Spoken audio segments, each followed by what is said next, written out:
আসসালামু আলাইকুম। আমার আজকের রেসিপিতে থাকছে দেশি স্টাইলের সহজে ভীষণ মজার পাটিসাপটা পিঠা। সহজ পদ্ধতিতে শেয়ার করছি। আসছে শীতে আশা করি সবার কাজে লাগবে। পাটিসাপটা পিঠার জন্য প্রথমে আমি এখানে খিরসাটা বানিয়ে নিব। আর আজকের খিরসাটা আমি সুজি দিয়ে বানাবো। প্রথমে এখানে 2-3 টেবিল চামচ ঘি দিয়ে দিলাম। তারপরে এখানে দিয়ে দিচ্ছি হাফ কাপের মতো সুজি। সুজিটাকে এখন খুব ভালো করে ভেজে নিব। আপনারা চাইলে কিন্তু এখানে ঘিয়ের পরিবর্তে তেল দিতে পারেন। সুজিটাকে খুব সুন্দর করে ভেজে নিয়েছি। এখন এখানে দিয়ে দিলাম 1 কাপ পানি। এখানে দিয়ে দিচ্ছি হাফ কাপ গুঁড়া দুধ। এখানে আমি আরো হাফ কাপের মতো পানি দিয়ে দিলাম। এখন সবকিছু ভালো করে মিশিয়ে নিব।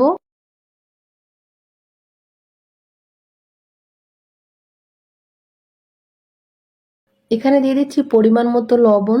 আবারও ভালো করে মিশিয়ে নিব। এখানে দিয়ে দিচ্ছি হাফ কাপ নারকেল কোড়া। নারকেল কোড়াটা দিলে খেতে খুব ভালো লাগবে। নারকেলটা দিয়ে খুব ভালো করে নেড়েচেড়ে এটাকে মিশিয়ে নিচ্ছি আর রান্না করে নিব। চুলার আঁচটা এই সময় মিডিয়ামে রাখবো যাতে সুজিটা খুব ভালো করে সিদ্ধ হয়।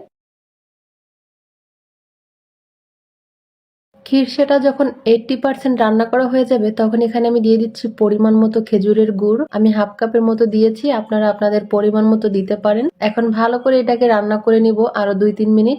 আর চুলার আঁচটা এই সময়ও কিন্তু লোতে রেখে নিয়েছিলাম। পাটিসাপটা পিঠার জন্য সুজির খিরসাটা একদম রেডি। এই যে এরকমের হয়েছে। ঠান্ডা হওয়ার পরে আরো শক্ত হয়ে যাবে। এটাকে নামিয়ে নিব। এখানে নিয়ে নিচ্ছি মিক্সিং বলে 2 কাপ শুকনো চালের গুঁড়ো, 2 চামচ চিনি, পরিমাণ মতো লবণ আর 2 চামচ গুঁড়া দুধ। সবকিছু একটু মিশিয়ে নিব। এখানে নিয়েছি কুসুম গরম পানি, 1 কাপ পানি দিয়ে দিলাম। দিয়ে ভালো করে মিশিয়ে নিচ্ছি। একসাথে অনেক পানি দেওয়া যাবে না, তাহলে কিন্তু এটা নরম হয়ে যেতে পারে।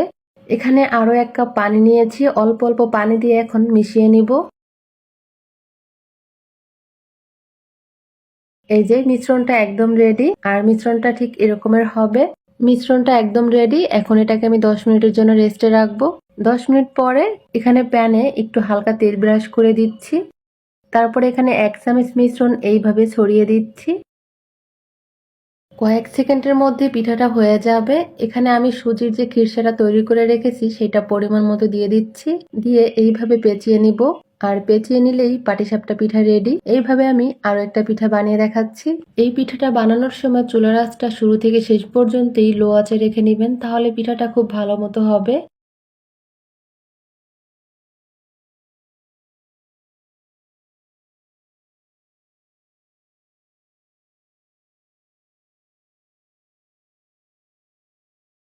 সবগুলো পিঠা বানিয়ে নিয়েছি। কতটা লোভনীয় লাগছে। একটা পিঠা ছিঁড়ে দেখাচ্ছি যেটা কেমন হয়েছে। এই যে সারাদিনই এই পিঠেগুলো নরম তুলতুলে থাকবে। সুজির খিরসাটাও খেতে খুব মজার হয়েছে। এইভাবে একবার বাসায় তৈরি করে দেখবেন, আশা করি সবার কাছে খেতে ভালো লাগবে।